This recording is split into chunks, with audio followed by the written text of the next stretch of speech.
ونصلی ونسلم علی رسولہ الکریم اما بعد۔ میں تمام علماء اکرام کا بڑا مشکور ہوں کہ جنہوں نے سرپرستی فرماتے ہوئے پورے ملک سے شفقت فرمائی اور تشریف لائے، اور یہاں کی عوام کا بھی بڑا مشکور ہوں۔ رب تعالیٰ سے دعا ہے کہ جس رب نے مجھے آپ کو یہاں پر اکٹھا فرمایا، ہم سب کو ایسے ہی حرمین شریفین میں بھی اکٹھا فرمایا۔ صحابہ کرام کہتے ہیں کہ کلمہ پڑھنے کے بعد قرآن اترتا دیکھا، رب کی رحمت اترتی دیکھی، رب کی برکتیں اترتی دیکھی۔ اتنی خوشی کسی موقع پہ نہیں ہوئی جتنی ایک موقع پہ ہوئی۔ پوچھا کیا وہ موقع کون سا تھا؟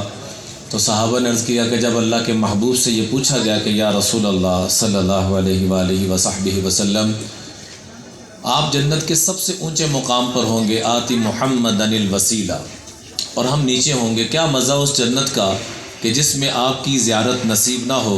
تو آپ نے فرمایا المرء مع من احب، جو بندہ جس سے محبت کرے گا جنت میں اسی کے ساتھ ہوگا۔ تو آپ سے درخواست ہے، جس طرح لب سے لب ملتے ہیں نام محمد کے سبب، جس طرح لب سے لب ملتے ہیں نام محمد کے سبب، کاش کہ ہم سب مل جائیں نام محمد کے سبب۔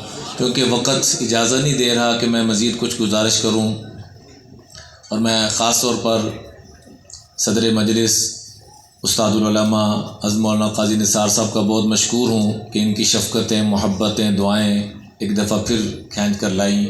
اللہ تعالیٰ ان حضرات کا سایہ ہمارے سروں پہ قائم دائم رکھے اور ہمیں قدردانی کی توفیق عطا فرمائے۔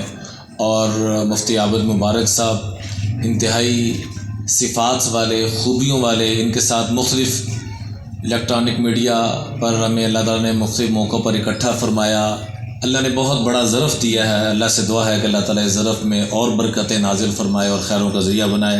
اور آخر میں استاد العلماء مفتی ابو محمد صاحب کا بڑا مشکور ہوں کہ جن کی کاوشوں سے پاکستان کے مختلف خطوں پر یہ مجالس اور کانفرنس شروع ہوئی ہیں۔ اللہ تعالیٰ اس میں خوب برکتیں، رحمتیں نازل فرمائے۔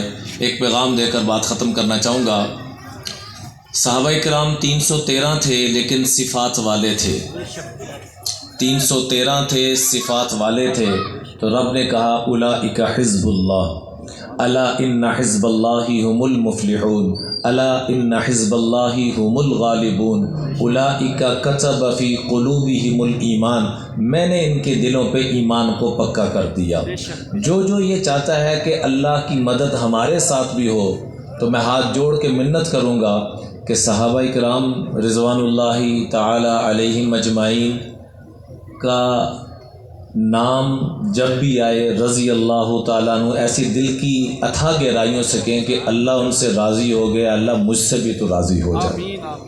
اور اس کے ساتھ ساتھ اپنے درود میں بھی جہاں صلی اللہ علیہ وسلم پڑھتے ہیں، حضور کی آل کا بھی تذکرہ ضرور کیا کریں، حضور کے اصحاب کا بھی تذکرہ ضرور کیا کریں۔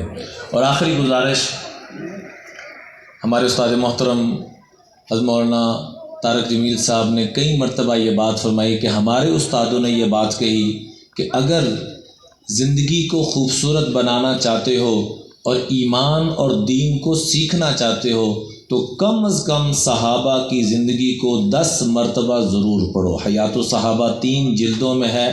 میں درخواست کروں گا کہ جہاں اتحاد کے لیے ہم اکٹھے ہوئے ہیں، اپنے گھر سے اتحاد شروع کریں، اپنے بیوی بچوں کے ساتھ اتحاد شروع کریں، اپنے پڑوسیوں سے ہمارا اتحاد نظر آئے۔ فلسطین کی محبت میں ہم اسرائیلی مصنوعات کا تو بائیکاٹ کر دیں، لیکن کیا ہم نے اپنی زندگیوں سے حرام کا بھی بائیکاٹ کیا کہ نہیں کیا؟ اپنی زندگیوں سے حرام کا بائیکاٹ بھی کریں اور اپنے گھروں سے بسم اللہ کریں۔ کہیں میرے رویے حرام والے تو نہیں ہیں؟ میری بیوی کے ساتھ، میرے بچوں کے ساتھ، میرے پڑوسیوں کے ساتھ، میرے دوست احباب کے ساتھ، اول الخصمین یوم القیامت جاران، کل قیامت میں سب سے پہلے پڑوسی کا مقدمہ اٹھے گا۔ آپ علیہ الصلوۃ والسلام نے فرمایا من آذا جارہ فقد آذانی، جو بھی اپنے ساتھ کام کرنے والے کو، رہنے والے کو اذیت پہنچاتا ہے وہ در حقیقت اس کو نہیں، فقد آذانی، وہ مجھے اذیت پہنچاتا ہے۔ رب سے دعا ہے کہ رب تعالی ہم سب کو جو مسلمان کا لفظی ترجمہ ہے، جو آقا کریم نے خود ارشاد فرمایا المسلم من سلم الناس، میرے اور میرے رب کے کاغذوں میں مسلمان وہ ہے جس سے انسانیت کو سلامتی پہنچے، اللہ تعالی ہم سب کو انسانیت سے محبت کرنے کی اور سلامتی پہنچانے کی توفیق عطا فرمائے۔ پڑھو ہر دم درود ان پر، لیاقت ہو تو ایسی ہو، علی بابا نبی نانا شرافت ہو تو ایسی ہو، سر سجدے میں رکھ کر حسین نے یوں سنایا کلام اللہ، فرشتے بھی ہوئے حیران تلاوت ہو تو ایسی ہو۔ وآخر دعوانا الحمدللہ رب العالمین۔